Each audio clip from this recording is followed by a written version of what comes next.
Je vous avais dit que j'allais venir faire un tour chez Cricket Nutrice. Je suis là aujourd'hui. On va vous montrer les installations. Fait que, présentement, je suis avec Thomas Salut de Kevin. Cricket Nutrice. Allô?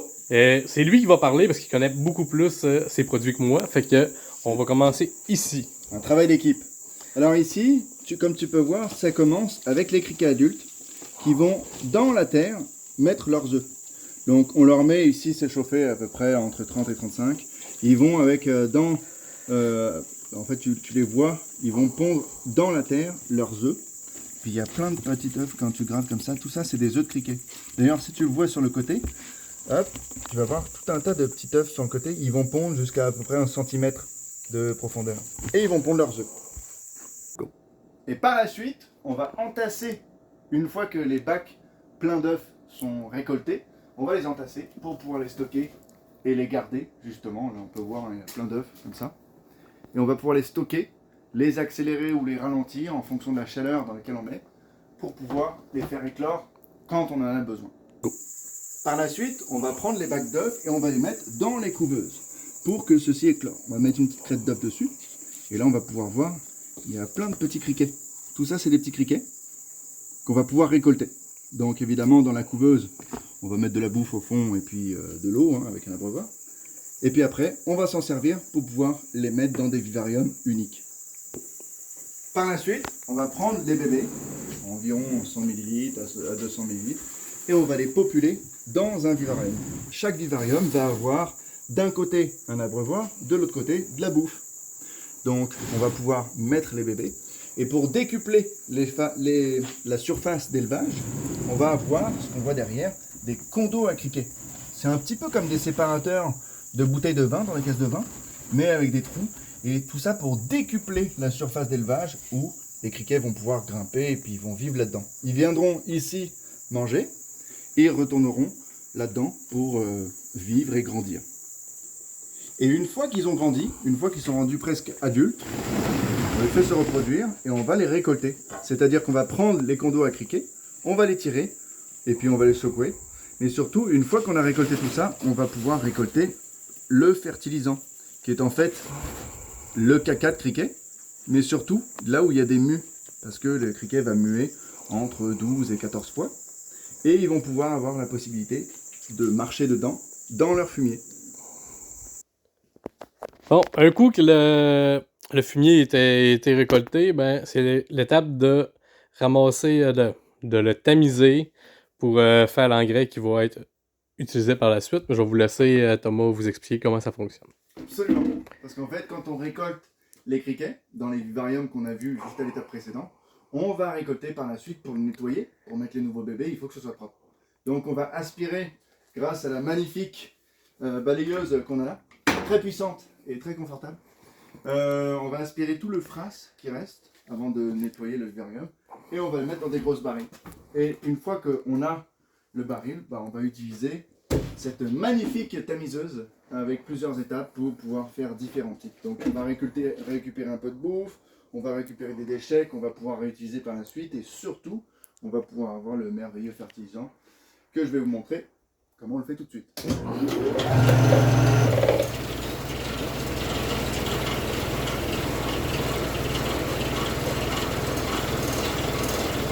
Donc là je mets du France usagé et on ressort du Nutrifrance tout propre, sans déchets. Parce que les déchets vont être filtrés à différents étages et différents niveaux. Dans chacun de ces niveaux-là, il y a un tamis du plus grand au plus fin.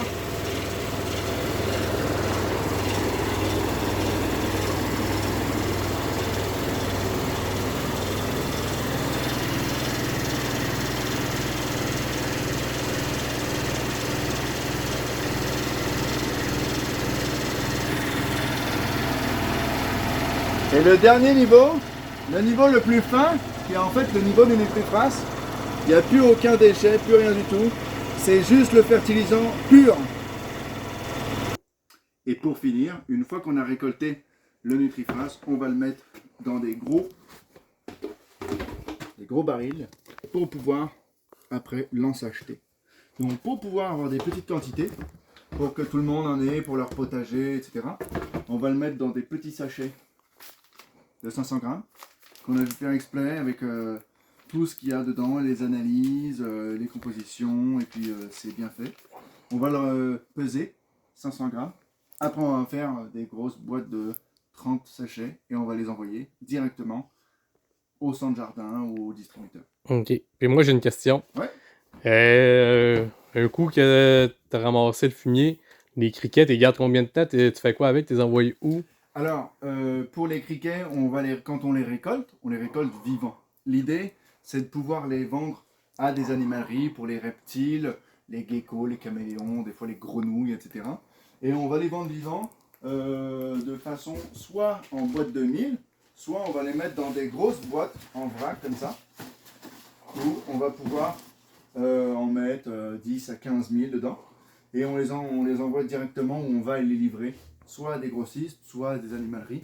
Et puis eux, après, le revendent aux utilisateurs finaux, c'est eux qui vont les donner à bouffer à leurs animaux de compagnie. OK. Puis ton produit, c'est marqué... excusez, c'est marqué produit du Québec. C'est fait entièrement au Québec. Tes ingrédients, ta nourriture, Tout. c'est tout. Tout. À part moi.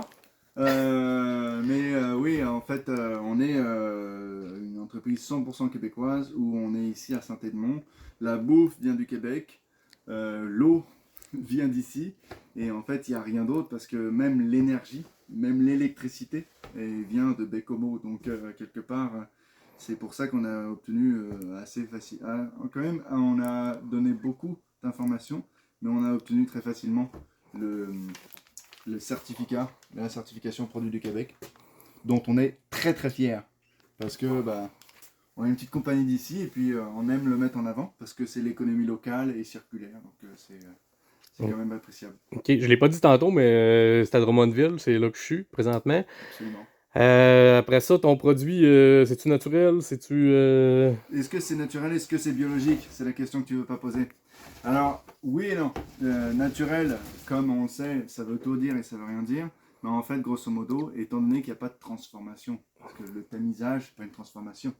La digestion de l'insecte, c'est pas une transformation.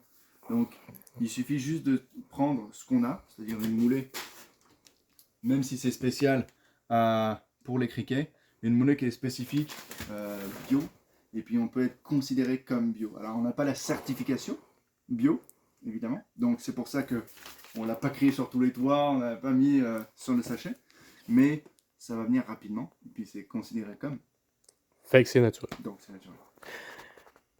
Hey Thomas, j'ai une autre question de même. Hey! Tes déchets de production, tu fais quoi avec ces deux bacs-là? Là? C'est pas la frasque? En fait, c'est pas vraiment des déchets de production parce que avant ça l'était, le déchet c'est ce que tu jettes. L'idée c'est qu'une fois que tu as fermé le cycle, que tu revalorises le déchet de production, ça devient un coproduit. Comme le fras. À la base, le fras, pardon, qui est en fait le fumier de criquet, je l'ai jeté pendant 1 an presque. Jusqu'à ce qu'on me dise que ce soit merveilleux, que je l'essaye et que je le fasse analyser, que je le fasse essayer et que j'ai des bons résultats. Mais avant, je le jetais. Donc maintenant, c'est devenu un coproduit. Par la suite, avec les différents niveaux de la tamiseuse, on a été capable de récupérer de la bouffe. Donc on dépense moins en bouffe. Ça aussi, c'est pas mal. Par la suite, on a été capable d'avoir du fumier qu'on retamise plusieurs fois, qui est un peu moins fin, qui est plus granuleux. Et ça aide beaucoup quand on a, mettons les municipalités vont avoir besoin d'un phrase qui est moins volatile qui peut être utilisé avec de la machinerie pour épandre et c'est plus pratique pour eux. Et en fin de compte, les déchets, par exemple les criquets morts, on les utilise pas les criquets morts. Donc moi ce que j'en ai fait, c'est que on les trempe dans l'eau d'érable qui n'est pas utilisé dans la production de sirop d'érable, ou plutôt qui est aussi un déchet de la production de sirop d'érable, et on les utilise comme appât pour les ours, pour la chasse à l'ours, et on revalorise comme ça. Donc, à part la poussière, qu'on nettoie et puis on la fout à la poubelle, on réutilise tout. C'est parfait. Merci beaucoup. Mais je t'en prie, merci à toi d'être venu.